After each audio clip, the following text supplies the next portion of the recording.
Bom, o nosso assunto agora é investimento, né? O Ibovespa hoje está em alta, o Sami já tinha destacado que é a bolsa que mais apanhou em dólar, né? E é natural que muitos investidores, quando vê essa notícia, bolsa subindo, se animem para comprar ações. Para falar quais são as grandes oportunidades, as melhores empresas para você investir, nós vamos conversar agora com o sócio da Inside Research, Lucas Pitti. Lucas, seja bem-vindo, tudo bem?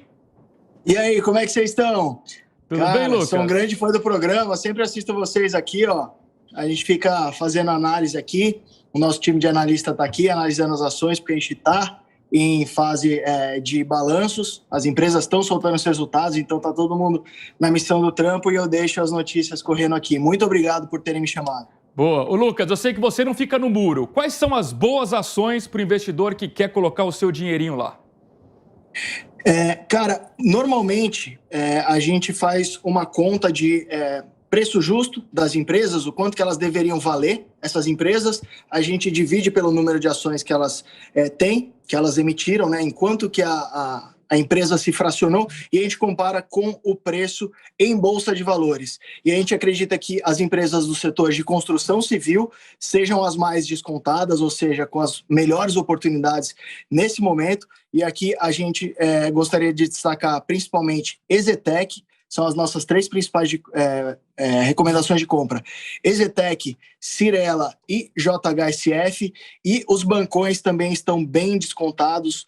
Eles sofreram muito em termos de cotação, mas continuam apresentando excelentes resultados. Os bancões ainda sabem operar muito bem no Brasil, eles sabem dar crédito, eles sabem cobrar spreads bem interessantes. Então, para o investidor, a gente acredita que a melhor opção hoje seria Banco do Brasil, para quem tem algum nível de tolerância a estatais, e logo em seguida Itaú e Bradesco meio que pau a pau ali. Lucas, obrigado pela presença aqui no mercado financeiro. Uma coisa que eu não posso deixar de perguntar é o seguinte: o preço é uma informação importante. Quando você, Sim. E aí não é uma crítica a essa sua fala, tá? Eu até concordo em partes, mas quando alguém fala assim, o preço está descontado, o que você pode ler é assim, o mercado está dando um preço errado e o preço certo seria maior. No que Sim. falo de mercado imobiliário, a gente tem alguns entraves. Primeiro, a gente tem ainda uma desocupação grande, principalmente no mercado imobiliário corporativo. A gente tem um agravante das taxas de juros, né, que subiram, Sim. E com isso puxa o crédito imobiliário. E também a gente tem a situação da economia. O desemprego no Brasil é alto, é um dos maiores, a gente até vai mostrar daqui Sim. a pouco. Por que vocês acreditam, assim, nesse preço, que o preço do mercado está errado, ou seja, a ação deveria valer mais, por isso a recomendação de compra? Primeiro que as pessoas elas não cessam o crédito imobiliário do nada, né?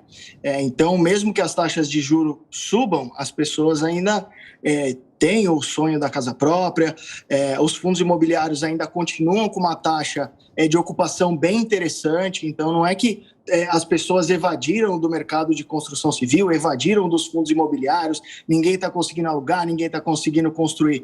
Muito pelo contrário, os resultados que já foram soltados desse terceiro trimestre vieram muito bons, e a gente tem construtoras que trabalham muito bem aqui no Brasil. Normalmente as construtoras, as que têm uma vida curta, elas têm uma vida curta porque no ciclo de alta, né, no boom imobiliário, elas se alavancam demais, elas contraem muitas dívidas, e no ciclo de baixa, além delas não conseguirem desovar aqueles imóveis que ela tem que pagar os juros da dívida. E no caso dessas três empresas que eu citei, elas estão muito bem financeiramente, elas estão desalavancadas, então o preço no curto prazo, ele tende a descolar do valor. Aqui a gente é uma casa de análise que a gente foca no longo prazo, então essas três recomendações que eu passei aqui para vocês são de empresas muito perenes, que já foram testadas pelo tempo e que muito provavelmente vão sobreviver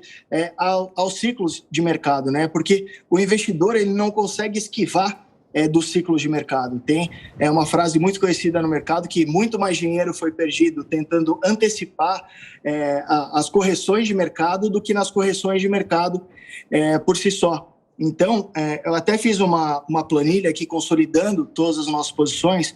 O setor de construção civil, a gente tem 11 empresas que a gente cobre aqui. E a gente acredita que a diferença entre o preço justo dessas empresas, aqui fazendo uma análise estritamente microeconômica, tá, Sami? Não levamos fatores macroeconômicos em consideração. Então, resultados das empresas, o quanto que elas deveriam valer no longo prazo e o quanto que elas estão sendo negociadas, isso daria um upside médio do setor de construção, levando em conta essas 11 empresas, de 111%. Então, eu acredito ser o setor mais descontado hoje em Bolsa de Valores, justamente porque as pessoas não cessam a demanda pela construção civil do dia para a noite, e você pega os grandes players desse mercado caíram mais de 50% em Bolsa de Valores. Então, isso, para a gente, é um movimento meio que maníaco-depressivo do mercado de curto prazo, aí, que é de onde a gente consegue extrair os melhores upsides aí na nossa carteira. Ô Lucas, normalmente quando um investidor novo ingressa na Bolsa, ele tem em mente as duas grandes estrelas, Petrobras e Vale. Eu queria a sua opinião. Muita gente fala que Petrobras tem o risco governo e a Vale é o risco China. Na sua opinião, são ações obrigatórias para quem é novo investidor ou eles deveriam fugir de Petrobras e Vale? Eu acho que depende do perfil de investidor, né? Eu acho que o diferencial aqui da Inside é que a gente tem um time de análise que troca ideia com cada investidor individualmente. Então, depende muito do tipo de investidor. Tem investidor que consegue navegar melhor esse ciclo de volatilidade das commodities, e as duas são empresas relativamente comoditizadas, mas eu não acredito serem ações obrigatórias na carteira de ninguém. O que a gente fala é que as pessoas normalmente devem investir naqueles setores que elas entendem o funcionamento. Mas sim, eu tento não incluir em carteira empresas que têm o dedinho putrefato do governo, eu evito.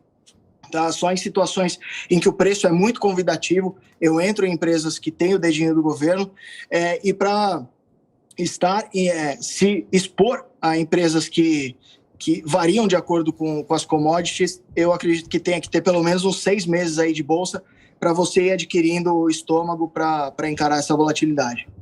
Lucas, o ano para a Bolsa brasileira foi um ano difícil.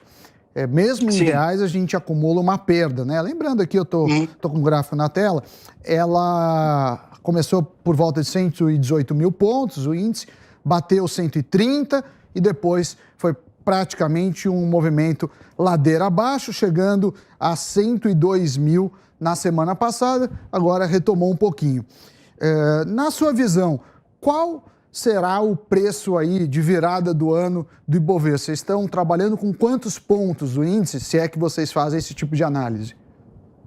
A gente não faz muito esse tipo de análise porque a gente, que já é um pouco mais macaco velho de mercado, sabe que em 1 mês e 10 dias dá para mudar bastante coisa. Então, eu já tenho mais de uma década aí de mercado, eu vivi a crise de 2008, eu vivi o Joesley Day na pele, então a gente acredita ser bem difícil fazer, dar um chute ali, tentar cravar a pontuação. O que a gente realmente acredita é que a nossa bolsa, pensando microeconomicamente, tá, tirando cenário eleitoral da conta, só fazendo um fluxo de caixa descontado para tentar chegar no tanto que as empresas deveriam valer e comparar com o tanto que elas estão sendo precificadas em bolsa, a gente acredita que tem um gap aí médio. Eu até compilei numa planilha aqui para vocês, que eu estava muito animado aqui para participar. Obrigado aí participar do programa. A gente cobre 160 empresas aqui, então é um número de empresas muito maior do que o índice Bovespa, que tem acho que 74 atualmente. Acho que 80, mas... Dessas 160, a gente acredita que a média de potencial de valorização dessas 157 empresas está a média. Tem empresas puxando para cima, tem empresas puxando para baixo, tem empresas com downside, inclusive, que são empresas sendo precificadas, inclusive, acima do que deveriam valer. Mas a gente acredita que ela esteja com desconto de 60%. Por quê? Porque as empresas que... no Brasil, que é extremamente difícil para empreender, para ter empresas que são centenárias, empresas que adquirem um porte para ir para a Bolsa de Valores, elas já aprenderam, já tiveram que aprender a operar Brasil, que não é um país para amadores. Então, uma coisa é a gente analisar o cenário macro, e aí sempre vai ter um componente de risco, a cada 4 anos tem eleição, mas aqui, como a gente é uma casa de análise que foca no longo prazo, e longo prazo eu falo mais de 10 anos, a gente não fica mudando de posição de acordo com o cenário macro, a gente olha para o micro, e a gente cobre aqui 160 empresas do Brasil, a gente cobre também fundos imobiliários, cobrimos outras coisas, mas falando estritamente em Brasil, a gente acredita que o potencial médio de valorização da nossa bolsa esteja em 60%. Então, se dividir o tanto que deveria valer pelo tanto que está valendo hoje, teria um potencial de 60%. Em quanto tempo? É aí que é difícil precisar, porque o mercado, no curto prazo, ele é extremamente maluco, xarope, e falando até o fim do ano, a gente está falando em 1 mês e 10 dias, isso para a gente é curto prazo, mas olhando para o horizonte de longo prazo, as empresas brasileiras que são muito boas, tá? Acho que a gente tinha que aplaudir o empresário brasileiro, porque operar aqui, montar um business aqui, não é fácil, e a gente acredita que a gente esteja numa baita de uma oportunidade. Mas aqui a gente também acredita que todo mundo deveria se expor ao dólar, se expor um pouco em criptomoedas, mesmo não entendendo tão bem, porque tem um potencial de destravamento aí bem interessante de valor. Então, assim, diversificar a carteira em classes de ativos, mas falando em Bolsa Brasileira, eu acredito que está bem barata, o que não significa que não possa cair mais, tá? Se eu tivesse que falar um número até o fim do ano,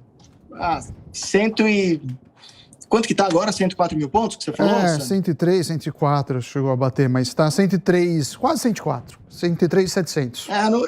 Eu acredito que grande parte das empresas tem no quarto trimestre aí, tem uma recuperada, então se eu tivesse que chutar um número seria 115.375 pontos. Ô Lucas, só para a gente encerrar, eu sei que você falou da questão do micro, falou do longo prazo, o problema é que tem o macro e antes de chegar no longo prazo tem uma eleição. Assim, convence o investidor que está olhando taxa de juros subindo de que ele não deveria aumentar o aporte dele em renda fixa e sim na bolsa, sendo que ano que vem tem uma eleição que a gente sabe que vai gerar muita volatilidade. Vale a pena encarar esse período eleitoral? Não seria melhor voltar para a bolsa em 2023, já sabendo quem é o novo presidente da República? Cara, eu acho que é a pergunta que a gente mais recebe aqui, e a gente sempre acredita que você não pode mudar o plano de voo no meio do voo, né? Então, a gente troca ideia aqui com os nossos assinantes, e a gente tenta entender o perfil de risco deles. Então o perfil é moderado, então o cara vai ter 1/3, metade de renda fixa, metade de renda variável. A gente acredita que ele já deveria se expor dessa forma. E se a eleição for desfavorável, naturalmente a pizza dele vai se deslocar em favor, a renda fixa vai fagocitar, né? Vai comer uma parte da renda variável. Então, depois das eleições, naturalmente, a bolsa em queda, ele deveria tirar um pouco de renda fixa e alocar em renda variável. Então, a gente percebe que os nossos assinantes que têm as melhores rentabilidades são assinantes que estabelecem um plano de voo, ou seja, já delimitam a priori qual que é a classe de ativos que eles gostariam de ter e a proporção de cada um, e a partir disso seguir esse plano de voo, porque como os preços eles variam a cada segundo na Bolsa de Valores, ele consegue, através de um rebalanceamento dinâmico, ou seja, tirando da classe de ativo que subiu e comprando da classe de ativo que caiu, é daí que vem a rentabilidade, pelo menos essa é a nossa estratégia, e a gente acredita que o investidor não deveria incluir ciclos eleitorais na conta, justamente porque acontece a cada 4 anos, né? Na verdade, a cada 2, mas a cada 2 não é tão importante assim para o mercado financeiro, mas estabelecer um plano de voo, entender como é que está a sua pizza em termos de classes de ativos, o que é fundo, o que você vai pôr em fundo imobiliário, em ETF, ações Brasil, ações Estados Unidos, BDR, renda fixa. Fez essa pizza, deixa os ativos conversarem entre si e vai fazendo um rebalanceamento dinâmico para sempre voltar para aquela concentração ideal. É assim que os nossos clientes conseguem ganhar dinheiro sem ter que fazer um exercício muito estressante de quem vai ganhar a próxima eleição. Então, sendo muito pragmático, é isso que a gente passa para os nossos assinantes aqui na Inside. Lucas Pitti, muito obrigado pela sua participação no mercado financeiro. Obrigado a vocês por me chamar. Poder contar contigo em breve. Tchau, tchau. Tamo junto.